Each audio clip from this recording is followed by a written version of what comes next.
Hi all, അസ്സലാമലൈക്കും. Welcome back to Silna's kitchen. ഇന്നത്തെ recipe നല്ല ഒരു വെറൈറ്റി ടേസ്റ്റി ആയിട്ടുള്ള ഒരു അടിപൊളി പലഹാരത്തിന്റെ റെസിപ്പിയാണ്. റവ കൊണ്ടാണ് ഇത് ചെയ്തെടുത്തിട്ടുള്ളത്. ഭയങ്കര ടേസ്റ്റാണ്, നല്ല സിമ്പിളുമാണ്. എത്ര കഴിച്ചാലും കൊതി തീരില്ല, വീണ്ടും വീണ്ടും ഉണ്ടാക്കി കഴിക്കാൻ തോന്നും. അപ്പോൾ ഇതെങ്ങനെയാണ് തയ്യാറാക്കിയെന്ന് അറിയാനായിട്ട് വീഡിയോ സ്കിപ്പ് ചെയ്യാതെ മുഴുവനായിട്ടൊന്ന് കണ്ടു നോക്കണേ. റെസിപ്പിയിലോട്ട് കിടക്കുന്നതിന് മുമ്പായി സിൽനാസ് കിച്ചൺ ചാനൽ ആദ്യമായിട്ട് കാണുന്നവരാണെങ്കിൽ പ്ലീസ് ഒന്ന് സബ്സ്ക്രൈബ് ചെയ്തേക്കണേ. ഒപ്പം തന്നെ ഈ വീഡിയോസ് നിങ്ങൾക്ക് ഇഷ്ടപ്പെടുകയാണെങ്കിൽ ഒരു ലൈക്ക് ചെയ്ത് ഷെയർ ചെയ്ത് സപ്പോർട്ട് ചെയ്യാനും മറക്കരുത്. ഇനി നമുക്ക് ഇതെങ്ങനെയാണ് തയ്യാറാക്കുന്നതെന്ന് നോക്കാം. ഇതിനു വേണ്ടി ആദ്യം തന്നെ സ്റ്റവിലേക്ക് ഒരു പാൻ വെച്ച് കൊടുത്ത് ഫ്ലെയിം ഓൺ ആക്കി കൊടുത്തിട്ടുണ്ട്.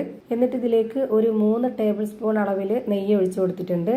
നെയ്യ് നല്ലപോലെ ചൂടായിട്ട് വരുന്ന സമയത്ത് ഒന്ന് ലോ ഫ്ലെയിമിൽ ഇട്ട് കൊടുത്തതിന് ശേഷം ഇതിലേക്ക് റവ ഇട്ട് കൊടുക്കാം. വറുത്ത റവയാണ് ഇട്ട് കൊടുക്കേണ്ടത്. ഞാനിവിടെ 250 ml കപ്പിന്റെ അളവിൽ 1.25 കപ്പ് അളവിലാണ് റവ ഇട്ട് കൊടുക്കുന്നത്. ഞാൻ എടുത്തിട്ടുള്ള ഈ ഒരു റവയുടെ കണക്കനുസരിച്ചാണ് ബാക്കിയുള്ള എല്ലാ ഇൻഗ്രീഡിയൻസിന്റെ അളവും ചേർത്ത് കൊടുക്കുന്നത്. നിങ്ങൾ എത്രയാണോ റവ എടുക്കുന്നത് അപ്പോൾ അതിനനുസരിച്ച് വേണം ബാക്കിയുള്ള ഇൻഗ്രീഡിയൻസിന്റെ അളവ് കൂട്ടിയും കുറച്ചൊക്കെ കണക്കാക്കി എടുക്കാനായിട്ട്. ഈ പലഹാരത്തിന് നല്ലൊരു മണത്തിന് വേണ്ടിയിട്ട് ഒരു 4 ഏലക്കയും കൂടെ ഇട്ട് കൊടുത്തിട്ടുണ്ട്. എന്നിട്ട് ഇതുപോലെ കൈവിടാതെ നന്നായിട്ടൊന്ന് ഇളക്കി യോജിപ്പിച്ചു കൊടുക്കുക. ഈ റവ നെയ്യിലൊന്ന് ചെറുതായിട്ട് വറുത്തെടുക്കണം. ഒരുപാട് കളർ ചേഞ്ച് ആവുന്നവരെ വറുക്കരുത്. നെയ്യുമായി ഈ ഒരു റവ നല്ലപോലെ മിക്സ് ആയതിനു ശേഷം നെയ്യിൽ കിടന്ന് ആ ഒരു റവ നന്നായിട്ട് ചൂടായിട്ട് വരുമ്പോൾ ഒരു നല്ല മണമൊക്കെ വരും. അതുവരേക്കും നമ്മൾ ഇതുപോലെ ഇളക്കി കൊടുക്കുക. ലോ ഫ്ലെയിമിലാണ് ഇട്ട് കൊടുക്കേണ്ടത്. ഏകദേശം 1 മിനിറ്റ് നേരത്തേക്ക് ഇതുപോലെ നന്നായിട്ട് ഇളക്കി കൊടുത്തുകൊണ്ടിരിക്കണം. ഇനി നമുക്ക് ഈ പലഹാരം നല്ലൊരു മധുരത്തിന്റെ പലഹാരം ആയതുകൊണ്ട് തന്നെ അത്യാവശ്യം നല്ല മധുരം ചേർത്ത് കൊടുക്കണം. ഞാനിവിടെ ഈ ഒരു റവ ഇട്ട് കൊടുത്ത അതേ കപ്പ് അളവിൽ ഒരു 1/4 കപ്പ് പഞ്ചസാര ഇട്ട് കൊടുത്തിട്ടുണ്ട്. ഈ മധുരത്തിനെ ബാലൻസ് ചെയ്യാനായിട്ടുള്ള ഒരു നുള്ള് ഉപ്പും കൂടെ ഇട്ട് കൊടുക്കാം. ഇനി ഇതിലേക്ക് വീണ്ടും 1 ടേബിൾ സ്പൂൺ അളവിൽ നെയ്യ് ഒഴിച്ചു കൊടുക്കണം. എന്നിട്ട് ഇത് വീണ്ടും നല്ലപോലെ ഇളക്കി കൊടുത്തുകൊണ്ടിരിക്കണം. ഈ ഒരു പഞ്ചസാരയ്ക്ക് പകരം ശർക്കര പൊടിച്ചത് ചേർത്ത് കൊടുക്കണമെന്നുണ്ടെങ്കിൽ അങ്ങനെ ചെയ്ത് കൊടുക്കാം. അതൊക്കെ ഓരോരുത്തരുടെ ഇഷ്ടമാണ്. അതുപോലെ ഇതിൽ ഓരോരുത്തരുടെ ഇഷ്ടത്തിനനുസരിച്ച് മധുരം കൂട്ടിയും കുറച്ചൊക്കെ ചേർത്ത് കൊടുക്കുക. അതൊക്കെ ഓരോരുത്തരുടെ ഇഷ്ടമാണ്. ഇതിലേക്ക് ചേർത്ത് കൊടുക്കുന്ന ഓരോന്നും ഇതുപോലെ ഘട്ടം ഘട്ടമായിട്ട് വേണം ചേർത്ത് കൊടുക്കാനായിട്ട്. എന്നാലേ കറക്റ്റ് പരുവത്തിനും ടേസ്റ്റിലും കിട്ടുള്ളൂ. ഒന്നിച്ചിട്ട് കൊടുത്തു കഴിഞ്ഞാൽ നമ്മൾ ഉദ്ദേശിക്കുന്ന ആ ഒരു പരുവത്തിൽ കിട്ടുകയില്ല. അത് കഴിക്കാനും അത്ര വലിയ ടേസ്റ്റ് ഉണ്ടാവില്ല. ഇനി ഇതിലേക്ക് ഇട്ട് കൊടുക്കേണ്ടത് തേങ്ങയാണ്. ചിരകിയ തേങ്ങ മിക്സിയുടെ ജാറിലൊന്ന് ക്രഷ് ചെയ്തിട്ടാണ് ഇതിലേക്ക് ഇട്ട് കൊടുക്കുന്നത്. 250 ml കപ്പിന്റെ അളവിൽ 1 കപ്പ് തേങ്ങ ഇട്ട് കൊടുത്തിട്ടുണ്ട്. എന്നിട്ട് വീണ്ടും ഇത് നന്നായിട്ട് ഇളക്കി യോജിപ്പിച്ചു കൊടുക്കുക. ഇങ്ങനെ ചെയ്തെടുക്കും തോറും നമ്മുടെ റവ അത്രത്തോളം നെയ്യിൽ കിടന്ന് വേവുകയും ചെയ്യും. അതുപോലെ നല്ലൊരു മണമൊക്കെ ആയിരിക്കും.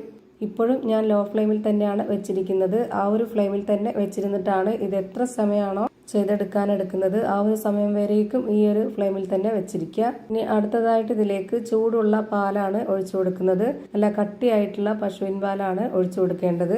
കാച്ചി വെച്ചിരുന്ന പാല് ഒരു പകുതി ചൂടാവുമ്പോൾ വേണം ഇതിലേക്ക് ഒഴിച്ചു കൊടുക്കാനായിട്ട്. നന്നായിട്ട് തണുക്കാനും പാടില്ല, എന്നാൽ തിളച്ച പാലും ആവരുത്. ഒരു മീഡിയം ചൂടോടുകൂടി ഇതിലേക്ക് ഒരു 1/4 കപ്പ് അളവിൽ ഇപ്പോൾ ഒഴിച്ചു കൊടുത്തിട്ടുണ്ട്. എന്നിട്ട് വീണ്ടും ഒരു 30 സെക്കൻഡെങ്കിലും ഇത് നന്നായിട്ട് ഇളക്കി കൊടുക്കണം. നമ്മുടെ റവ ഒന്ന് കുതിരാനും കുറച്ചൊന്ന് വെന്ത് കിട്ടാനൊക്കെ വേണ്ടിയിട്ടാണ് ഇതേപോലെ ചെയ്തെടുക്കുന്നത്. ഇനി ഇതിലേക്ക് ഒരു 1/4 കപ്പ് അളവിൽ കൂടെ പാലൊഴിച്ചു കൊടുക്കാം. സെയിം രീതിയിൽ തന്നെയാണ് ഇതിലേക്ക് ഒഴിച്ചു കൊടുത്തിട്ടുള്ളത്. ഇനി വീണ്ടും ഇളക്കി കൊടുക്കണം. അപ്പോൾ റവ നന്നായിട്ട് കുതിർന്ന് നല്ല സോഫ്റ്റ് ആയിട്ട് നല്ല പോലെ വെന്തും കിട്ടും. ഈ പശുവിൻ പാലിന് പകരം പാൽപ്പൊടി കലക്കി ഒഴിച്ചു കൊടുക്കാനും പറ്റും. എന്നാലും അതൊന്ന് ചൂടാക്കണം. എന്നിട്ട് ഇതിലേക്ക് ഒഴിച്ചു കൊടുത്തിട്ട് ഇളക്കി കൊടുക്കാൻ പറ്റുള്ളൂ. ഇപ്പൊ നമ്മുടെ ഈ ഒരു മിക്സ് നല്ല പോലെ വെന്ത് കുഴഞ്ഞു കിട്ടിയിട്ടുണ്ട്. ഇനി ഇതിലേക്ക് കാണാനൊരു ഭംഗിക്കും കടിക്കാൻ കിട്ടാനൊക്കെ വേണ്ടിയിട്ട് അണ്ടിപ്പരിപ്പും മുന്തിരിയും ചെറിയും ഈത്തപ്പഴവും എല്ലാം ചെറുതായിട്ട് ഇതുപോലെ കട്ട് ചെയ്തിട്ട് കൊടുക്കുന്നുണ്ട്. ലാസ്റ്റായിട്ട് ഇതും കൂടെ ചേർത്തൊന്ന് നന്നായിട്ട് ഇളക്കി യോജിപ്പിച്ച് കൊടുക്കാം. അപ്പോഴേക്ക് നമ്മുടെ ഈ ഒരു പലഹാരം റെഡിയായി കിട്ടിയിട്ടുണ്ട്. ഇനി നമുക്കിതിൻ്റെ ഫ്ലെയിം ഓഫ് ചെയ്ത് കൊടുക്കാം.